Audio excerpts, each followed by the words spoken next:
बिस्मिल्लाहिर्रहमानिर्रहीम सुबहानल्लाहि व बिहम्दिही सुबहानल्लाहिल अज़ीम सल्लल्लाहु अलैहि व आलिहि वसल्लम। नाज़रीन कराम अस्सलामु अलैकुम। ये किस्सा हज़रत मूसा अलैहिस्सलाम के ज़माने का है। एक गांव में एक नहायत मालदार शख्स रहता था। महल जैसा घर, ऊंचे ऊंचे दरख्तों के साए में बना वसी आंगन, खादिमों की कतारें, माल और दौलत की भरमार। लेकिन एक दिन तकदीर ने पलटा खाया। एक ऐसी बीमारी ने उसे आ पकड़ा जो उसके जिस्म को दिन ब दिन खा रही थी। गांव के हकीम, शहर के तबीब और दूर दूर के इलाज सब करके देख लिए, लेकिन मर्ज बढ़ता गया। आखिर सब ने एक ही बात कह दी, तुम्हारा मर्ज ला इलाज है, अब कोई दवा तुम्हें नहीं बचा सकती। यह जुमला उसके दिल पर पहाड़ बनकर गिरा। वो अपने नन्हे बच्चों की तरफ देखता तो कलेजा मुंह को आता। सोचता, मेरे बाद इनका क्या होगा, ये किसके सहारे जिंदा रहेंगे। शाम का वक्त था, धुंधला सा चिराग जल रहा था। बीवी आंखों में आंसू लिए शौहर से कहती है, यहाँ एक पैगंबर हैं, मूसा अलैहिस्सलाम, उनकी हर बात सच होती है, आप उनके पास जाएं, शायद वो अल्लाह से दुआ करें और कोई रास्ता निकल आए। वो शख्स जैसे आखिरी उम्मीद के चिराग को थाम लेता है, आंखों में थकन मगर दिल में जरा सी रोशनी बाकी है। मूसा अलैहिस्सलाम के पास पहुंचता है। वो आजिज़ी से रोते हुए अर्ज करता है, ए अल्लाह के नबी, मैं ला इलाज मर्ज में मुब्तला हो गया हूँ, हर दर बंद हो गया है, अल्लाह से मेरे लिए दुआ करें। हज़रत मूसा अलैहिस्सलाम हाथ उठाते हैं, दुआ करते हैं, कुछ लम्हों बाद हाथ नीचे करते हैं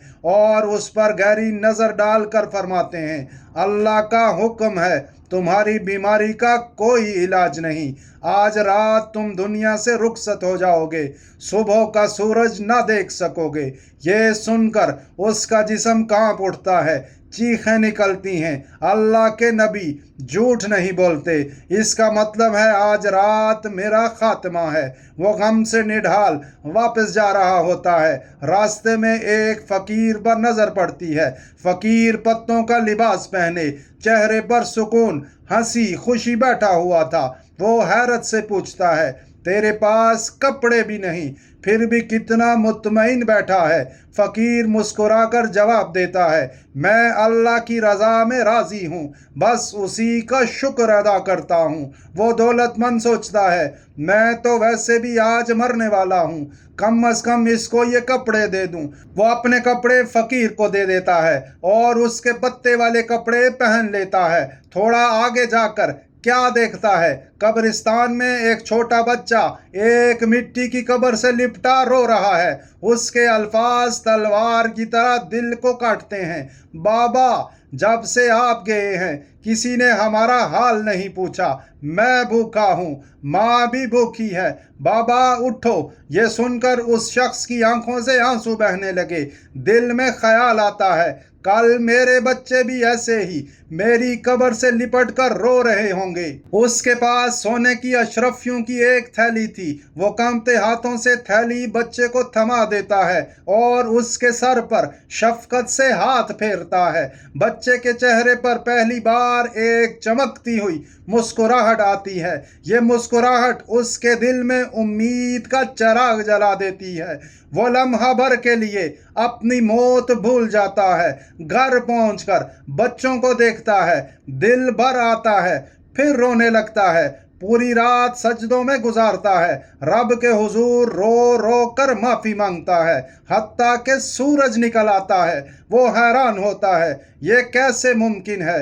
बीवी भी हैरत ज़दा होकर कहती है, हज़रत मूसा अलैहिस्सलाम की बात कभी गलत नहीं होती, जरूर कोई मौजज़ा हुआ होगा, जाओ और पता करो। वो दौड़कर मूसा अलैहिस्सलाम के पास आता है, सब कुछ बताता है। हजरत मूसा अलैहिस्सलाम हाथ उठाते हैं और अल्लाह से सवाल करते हैं, या अल्लाह, तेरा हुक्म था ये बंदा रात को मर जाएगा, सुबह का सूरज न देख सकेगा, मगर ये तो जिंदा है। अल्लाह का जवाब आता है, اے موسیٰ، میں نے اس کے دل سے اپنی محبت نکال دی تھی، یہ دنیا کی محبت میں ڈوب کر مجھے بھول چکا تھا، اپنے مال کو غلط جگہ خرچ کرتا تھا، میں نے اسے مصیبتوں میں ڈال دیا، لیکن جب اس نے غریب کو کپڑے دیے، میں نے اس کی بیماری ختم کر دی، اور جب اس نے یتیم کے سر پر شفقت سے ہاتھ رکھا اور اس کی مدد کی، میرا جلال آیا،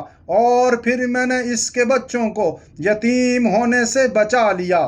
گناہ کا پہلا نقصان یہ ہے کہ اللہ تعالیٰ بندے کے دل سے اپنی محبت نکال دیتا ہے، اور نیکی کا پہلا انعام یہ ہے کہ اللہ تعالیٰ بندے کے دل میں اپنی محبت واپس ڈال دیتا ہے۔